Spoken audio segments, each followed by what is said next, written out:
pense que c'est un des grands drames, et un des très grands malheurs. Comme quoi, il n'y a pas eu que du bon dans Vatican II, il y a eu aussi... je suis converti dans cette église conciliaire de Vatican II. Donc, on peut rencontrer le Christ, il n'y a pas de problème, ça marche, il n'y a aucun problème.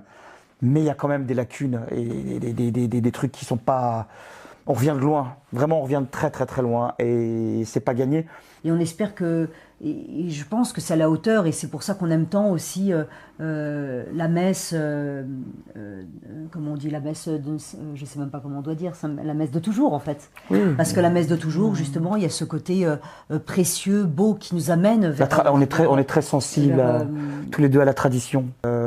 Mais je pense que la tradition doit accueillir à bras-le-corps le renouveau et Vatican II, les réformes, machin, etc. à bras-le-corps. Comme le renouveau, les charismatiques, machin, doivent embrasser à bras-le-corps la tradition et de ne pas avoir peur de la beauté, de la liturgie, de la tradition, du catéchisme, etc. Il doit y avoir à un moment donné, il va falloir que les mecs on fasse fusion en fait. Et je trouve voilà. que le pape Léon justement est peut-être la clé. Il va point nommé pour ça et peut-être la clé justement de tout ça. On verra. On l'espère.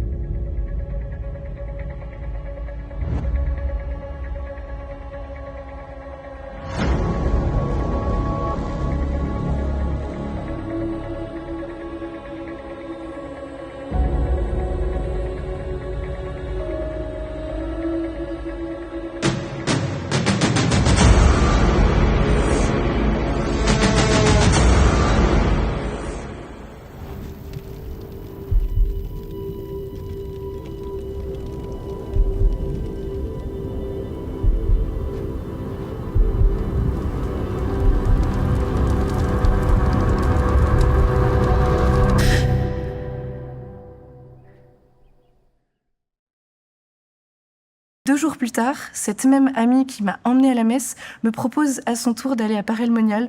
Alors je me dis, en une semaine, on parle d'un bled paumé en Bourgogne, c'est qu'il y a peut-être quelque chose. Alors on y va. Resuscito, resuscito, resuscito, alléluia, alléluia. Et j'arrive à Paray-le-Monial, et là, je vois 3-4 000 jeunes de mon âge qui ont vraiment la foi, qui sont rayonnants.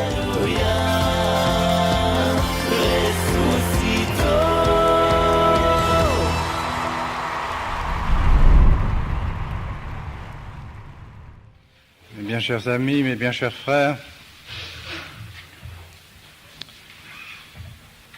on parle beaucoup en nos jours dans l'Église de pentecôtisme et de charismatisme.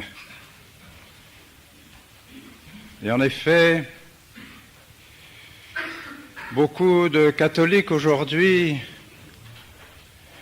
s'efforcent de recevoir l'Esprit Saint, la grâce de l'Esprit Saint, par une voie nouvelle, par une voie qui, en définitive, nous est venue du protestantisme, car le pentecôtisme est né protestant. Et s'est répandu dans l'Église il n'y a pas beaucoup de temps. Mais aujourd'hui, ce pentecôtisme dans l'Église s'est transformé en charismatisme. Et nous sommes bien obligés d'avouer que ces manifestations se répandent de plus en plus et avec l'approbation des autorités ecclésiastiques. Nous avons pu voir et entendre ces manifestations dans la réunion du Katholikentag en Allemagne, à Munich, au mois de novembre dernier.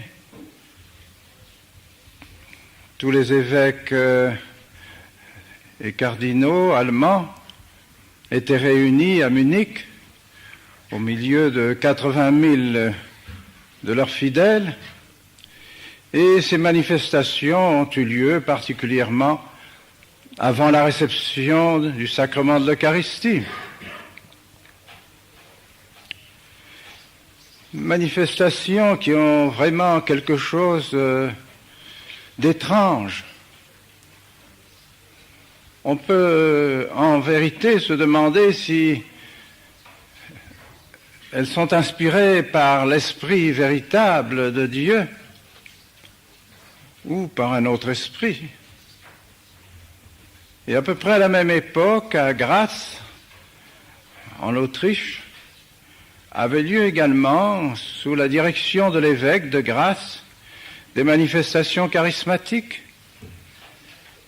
Et l'évêque de Graz expliquait que ces manifestations étaient désormais introduites dans l'Église parce que c'était un moyen d'attirer les jeunes dans les églises qui se vidaient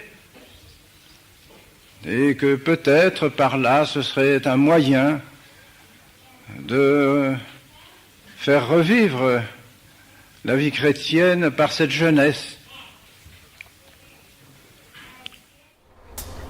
Exodus.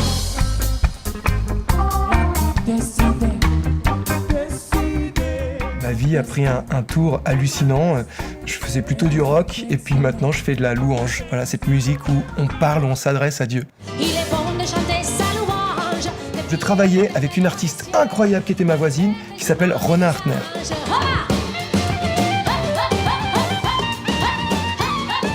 Vicente, il est mexicain de Versailles et il est... Eh oui, il est parfait. Eh oui, il est parfait. Donc, je le connais depuis des années. Je l'ai découvert à Paris-les-Monial, dans un festival marial. Il faisait du beatbox avec en disant « Je vous salue Marie », un beatbox. Voilà, c'est tout à fait normal. Et je me suis dit, quel esprit libre. Dans le même temps, à Paray-le-Monial aussi ont lieu souvent des manifestations de ce genre. Manifestations d'ailleurs qui ont également des aspects assez traditionnels. À Paray-le-Monial en particulier, on remarque qu'il y a des jeunes qui passent la nuit en adoration devant le Saint-Sacrement, qui récitent le chapelet et qui manifestent réellement un esprit de prière. Il y a donc là tout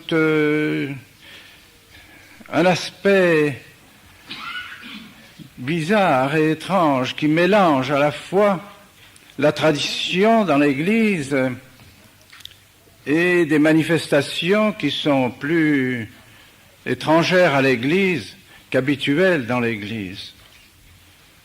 Que devons-nous penser à ce sujet ?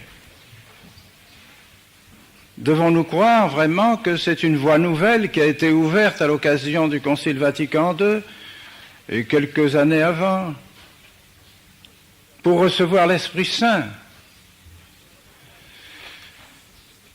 Il semble que ces manifestations nouvelles ne soient pas du tout conformes à la tradition de l'Église. Et j'arrive à Paray-le-Monial, et là, je vois 3-4 000 jeunes de mon âge qui ont vraiment la foi, qui sont rayonnants. Je l'ai découvert à Paray-les-Monial, dans un festival marial. Il faisait du beatbox avec en disant « Je vous salue Marie », un beatbox. Convoquer du monde entier, ça fait.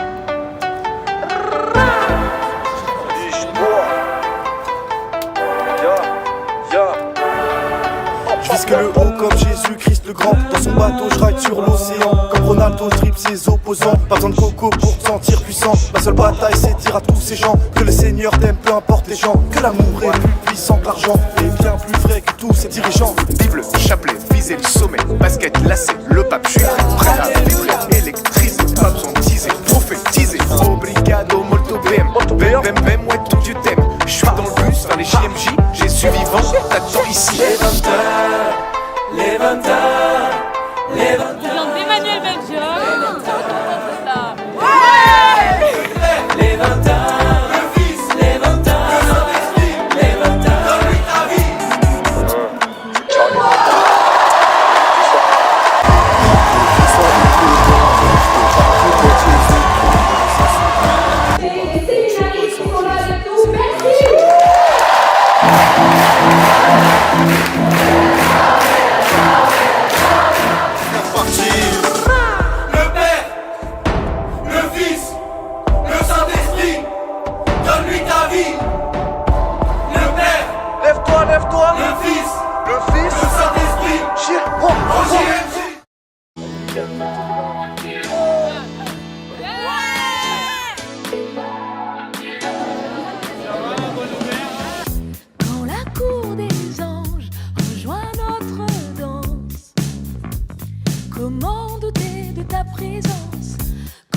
ouvre le ciel, tu es sans pareil. Ta sainteté nous émerveille. Sur terre la fête commence, au ciel la foule immense. Tous les saints chantent sans fin. Sur terre la fête commence, au ciel la foule immense. Tous les saints chantent sans fin.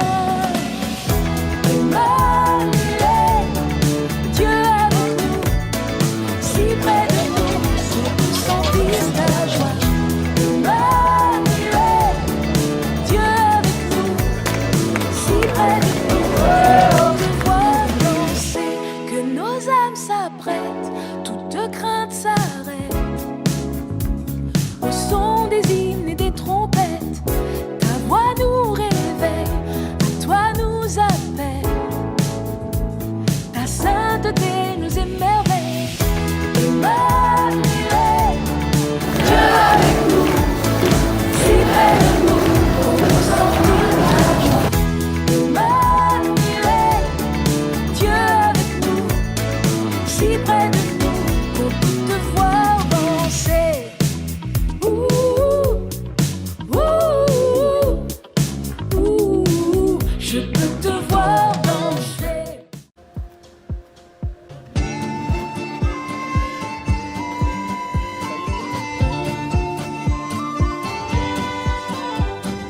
Venez, crions de joie pour le Seigneur. Alléluia, c'est notre salut. Il est notre puissance de Créateur. Chantons sans fin pour clamer saint et son nom. Marchons vers lui, allons en rendant grâce. Il fit pour nous des merveilles. Ces 5 minutes qui viennent maintenant, je veux juste arrêter de parler avec mes boss. Je veux juste prendre le temps d'avoir 5 minutes différentes.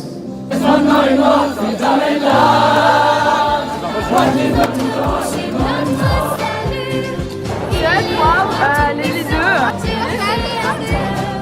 Chantons sans fin pour clamer saint et son nom. C'est ma maison pétille, et les sommets sont près de lui.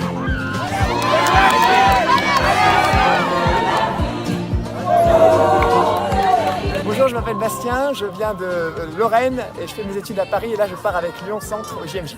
J'attends d'être requinqué de la joie de tous ces jeunes pour transmettre la vérité au monde entier. Moi c'est Charlotte, j'ai 17 ans et je viens de Lille et je suis venue au JMJ parce que pareil on m'a dit que c'était génial, qu'il y avait une ambiance de dingue et j'ai de la chance de pouvoir le vivre avec des amis donc ça m'a d'autant plus motivée.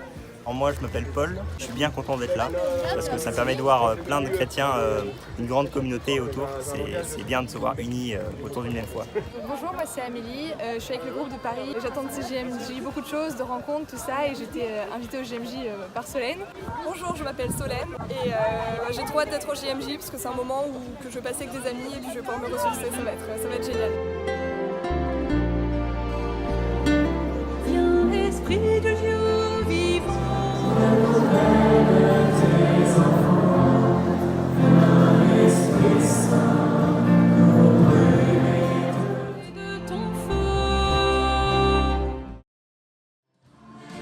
Alors ce qui m'a réjoui, c'était de voir tous les petits qui se baladaient partout. Je trouvais ça assez sympa, moi qui aime bien la convivialité. J'adore la musique, j'adore chanter. Mais là, c'était vraiment en communion avec voilà, les mains, voilà, et je dis, oh, je suis où là? Je suis où là? Mais à la fois, ça me touchait beaucoup. Je trouvais que ce qu'on appelle les louanges commençaient un petit peu à me gratter le cœur, en tout cas. Puis cette notion de cœur à cœur me parlait de plus en plus, je sais pas pourquoi. Et je m'étais dit, tiens, cette joie, je l'ai perdue finalement. Je l'ai perdue depuis très très très longtemps. Comme si j'avais tout misé sur mon travail, sur le fait de mettre en sécurité ma famille, et puis le reste, il reste pas grand-chose.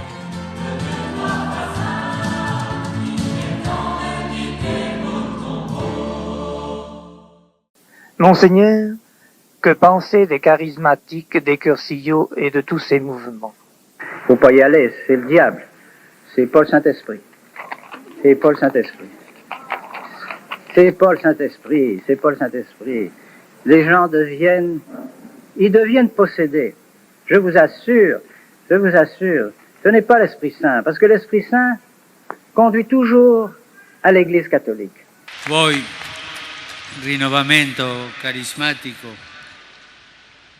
avete ricevuto un grande dono dal Signore. Voi siete nati da una volontà dello Spirito Santo come una corrente di grazia nella Chiesa e per la Chiesa. Questa è la vostra definizione, una corrente di grazia. Le charismatisme a commencé chez les protestants, c'est normal. Les protestants se coupent de la hiérarchie, se coupent de l'Église, alors il leur faut trouver quelque chose d'autre. C'est l'Esprit Saint qui les inspire directement pour l'écriture, pour tout. Alors ils ont commencé avec le pentecôtisme, et puis avec le pentecôtisme, c'est devenu le charismatisme chez les catholiques. Ça, c'est abominable, abominable. Una volta, parlando su di loro, avevo detto questa frase. Questi confondono una celebrazione liturgica con una scuola do samba. Questo l'ho detto io, mi sono pentito e adesso credo che questo movimento fa tanto bene alla Chiesa in generale. Credo che i movimenti sono necessari, ma i movimenti sono una grazia dello Spirito. Faut pas y aller, c'est le diable. C'est le diable, c'est le diable, c'est le diable.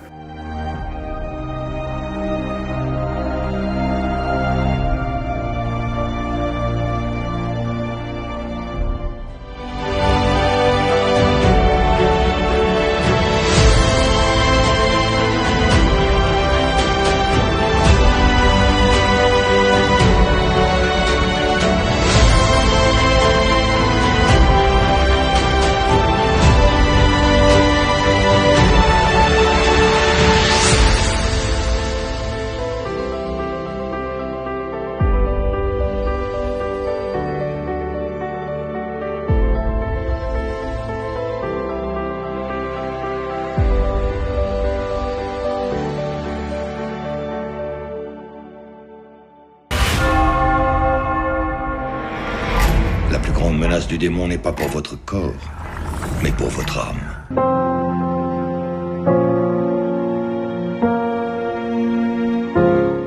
Avant le Concile, 170 000 conversions par an aux États-Unis, 50 000 en Angleterre.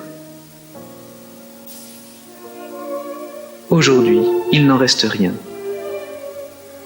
Au contraire, ce sont les catholiques qui désertent l'Église. Chaque année, 10 000 Français se font musulmans. En Amérique latine, près de 50 millions de catholiques ont adhéré aux sectes et autres superstitions locales. Le clergé diminue notablement, faute de vocation. 70 000 prêtres dans le monde entier ont abandonné leur état sacerdotal. Les foyers chrétiens éclatent. Un divorce sur 4 en France.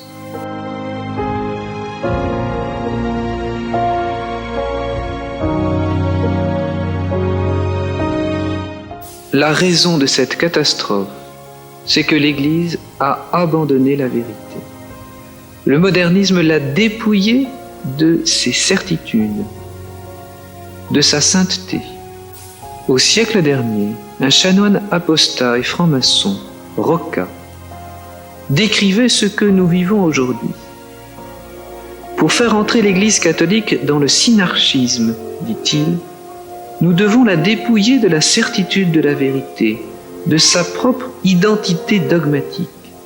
Nous devons l'inciter au pluralisme philosophique et théologique, à la réinterprétation des dogmes, à la fausse collégialité épiscopale, à sa démocratisation, au faux œcuménisme religieux, à la sécularisation, à la libre interprétation des Écritures, à la fausse liberté religieuse, au bouleversement généralisé de la liturgie et des sacrements, au relâchement de la discipline ecclésiastique, à la permissivité. Omnes dii gentium demonia. Les dieux des nations sont des démons, dit le psautier. Le cardinal Suenens avait révélé Vatican II, c'est 1789 dans l'Église. En conséquence, l'esprit missionnaire de l'Église est perdu. Il est inutile en effet d'essayer de convertir les infidèles et les hérétiques, si ceux-ci peuvent, sans difficulté, se sauver dans leur propre religion. Simplement, je ne sais pas s'il vise la conversion des gens au catholicisme. Les préoccupations des hommes d'Église ont donc profondément évolué. Les droits de l'homme, le bien-être de l'homme, la paix de l'homme, l'amour entre les hommes, voilà ce qui fait la trame, le sujet principal des sermons, des conférences, des exhortations. On oublie Dieu, la mission de l'Église, la prédication de la vérité et du Saint-Évangile. Vatican II s'est donc arrogé un pouvoir qu'il ne possédait pas.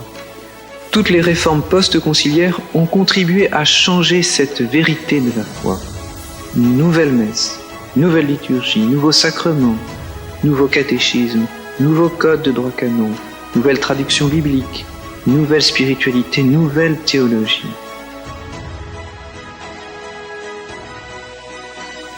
Ainsi, la jeunesse ne connaît plus les vertus d'obéissance, d'espérance, de sainteté, d'une authentique charité fondée sur la foi et non pas sur le sentiment.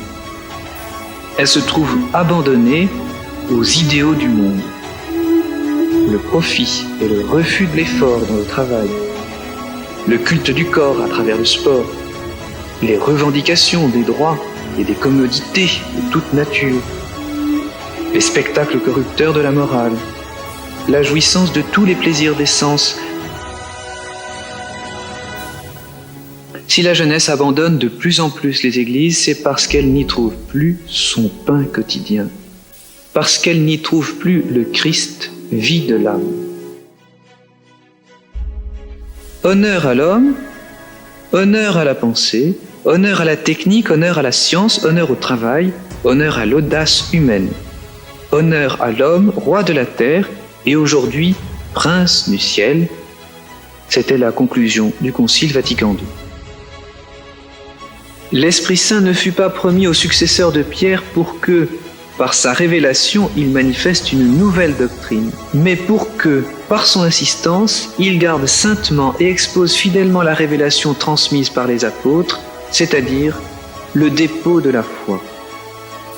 Lointain écho de saint Paul aux Galates, mais si quelqu'un, nous-mêmes ou un ange du ciel, venait à vous annoncer un autre évangile, qu'il soit anathème.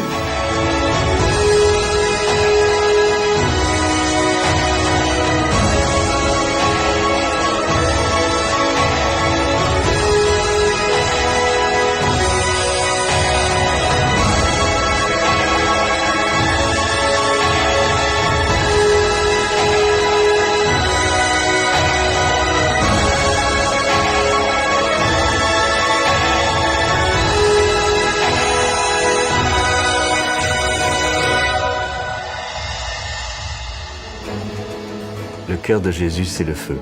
Saint Jean-Paul II disait aux jeunes, « Si vous êtes ce que vous devez être, vous mettrez le feu au monde. » Eh bien, pour pouvoir mettre le feu au monde, il faut soi-même avoir pris feu. Cher Steven Gunnel, nous avons mis pour vous en description dans cette vidéo un lien d'un livre écrit par Monseigneur de Ségur, consacré au Sacré-Cœur. Je ne peux que vous inviter à aller le lire. Monseigneur de Ségur est un des plus grands théologiens français du XIXe siècle.